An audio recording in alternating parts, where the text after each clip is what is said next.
Bueno, en esta ocasión hablaremos sobre concretos en climas cálidos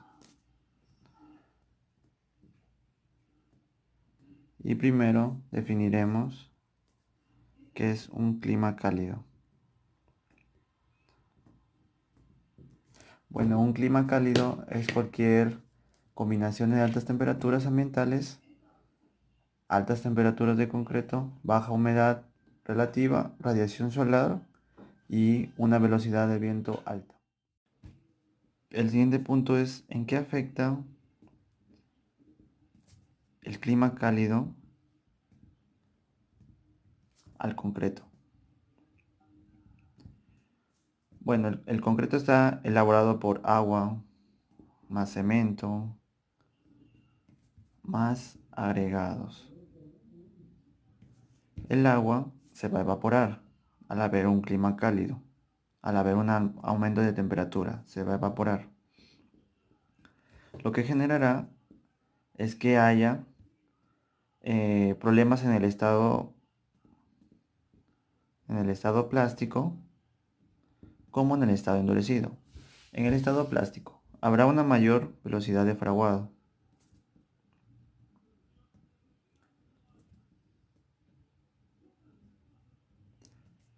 Según datos, debido a que los procesos de fraguado y posterior endurecimiento de la pasta de cemento se dan gracias a dos reacciones: a la hidrólisis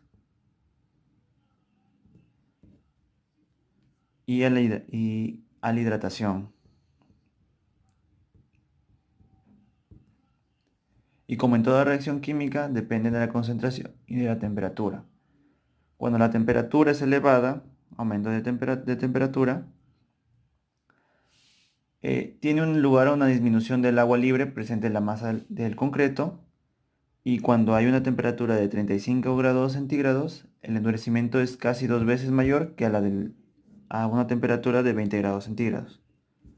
Otro punto es que hay una disminución en la trabajabilidad del concreto.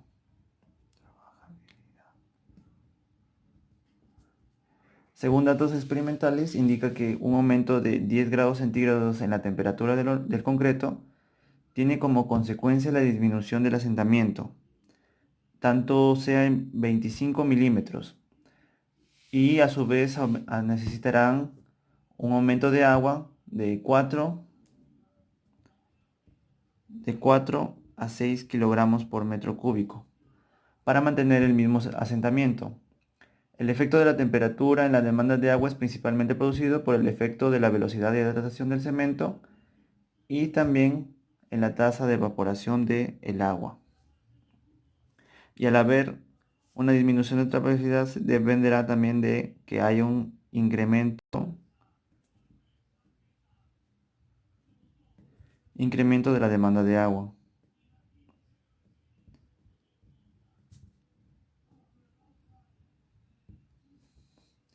Un incremento de la demanda de agua generará una retracción térmica.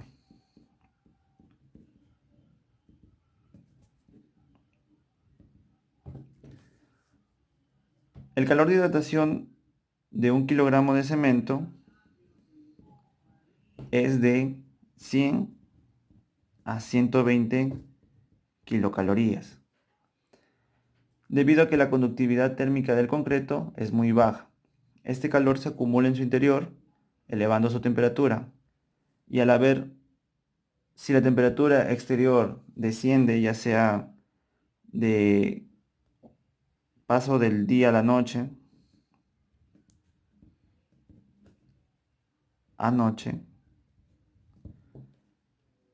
y el gradiente de la temperatura es muy elevado, es muy probable que la aparición de fisuras en el concreto sea inmediata. Eso es en el estado plástico, mientras que en el estado endurecido afectará en su resistencia mecánica, debido a las condiciones de climas cálidos que acelerarán la resistencia del concreto a una edad temprana, mientras que la resistencia a edades posteriores tenderán a disminuir. La temperatura tiene efectos sobre la resistencia del concreto, tanto en la velocidad de hidratación, la naturaleza de la estructura del concreto, la velocidad de evaporación y el resultante secado del concreto. Un estudio experimental investigó el desarrollo de la resistencia para varias condiciones de curado, variables con el tiempo, a 5, 20 y 40 grados centígrados durante los primeros 3 días después de su fabricación. Con posterioridad, las probetas se curaron a 20 grados centígrados durante 28 días. En los resultados se observó que los concretos expuestos a una temperatura de 40 grados centígrados alcanzan una resistencia inicial alta, pero finalmente a largo plazo tienen una resistencia menor. Por el contrario, los especímenes de concreto expuestos a una temperatura inicial de 5 grados centígrados tienen una baja resistencia inicial, pero casi la misma o mayores resistencias a largo plazo que los concretos curados a 20 grados centígrados. Por otro lado, la variación de temperatura de curado puede ser efectiva dentro de los primeros 3 días, pero la resistencia a largo plazo variará.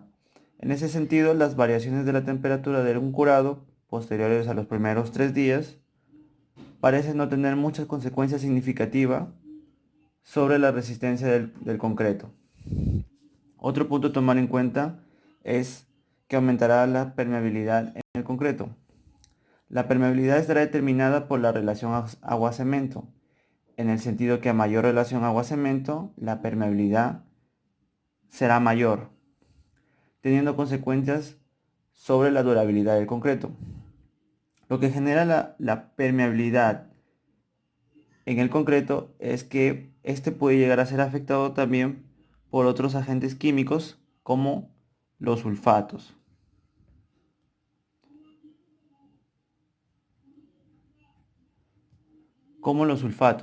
Y como se ha visto antes, las reacciones químicas son aceleradas considerablemente por el efecto de la temperatura.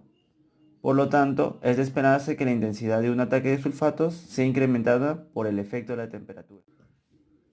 Para las recomendaciones de cómo mitigar o favorecer a nuestro concreto ante climas cálidos, especificaremos la temperatura de los materiales. En cuanto al cemento, no se presenta un efecto significativo en las propiedades de los concretos, debido a que este tiene un bajo calor específico según su tipo de cemento. En cuanto a los agregados, si se consigue una reducción de temperatura de los mismos, disminuirá de forma muy significativa la temperatura del concreto. Una forma de reducir la temperatura de los agregados es rociándolo con agua fría para que éste mantenga una temperatura adecuada para el mezclado. En cuanto al agua, la temperatura del agua no tiene mucha influencia en la consistencia del concreto, pero sí tendrá mucha influencia debido a que éste mejorará la trabajabilidad del concreto en cuanto al estado plástico. Una fórmula para hallar la temperatura inicial del concreto es usar la que se muestra, que es 0.22 por T sub A por W sub A más T sub C por W sub C más T sub W por W sub W sobre 0.22 por W sub A más W sub C más W sub W, en donde este está en relación a la temperatura inicial del concreto, temperatura de los agregados, dosificación total de los agregados, temperatura del cemento, dosificación del cemento, temperatura del agua y así como también a la dosificación total del agua del amasado.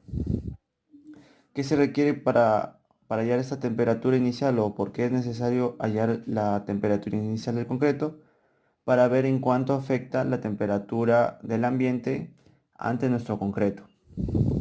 Recomendaciones para el tipo de cemento. En cuanto al cemento Portland, cuando es mezclado el cemento Portland con agua se libera un calor. Este calor se le llama calor de hidratación y es resultado de la reacción química exotérmica entre el cemento y el agua.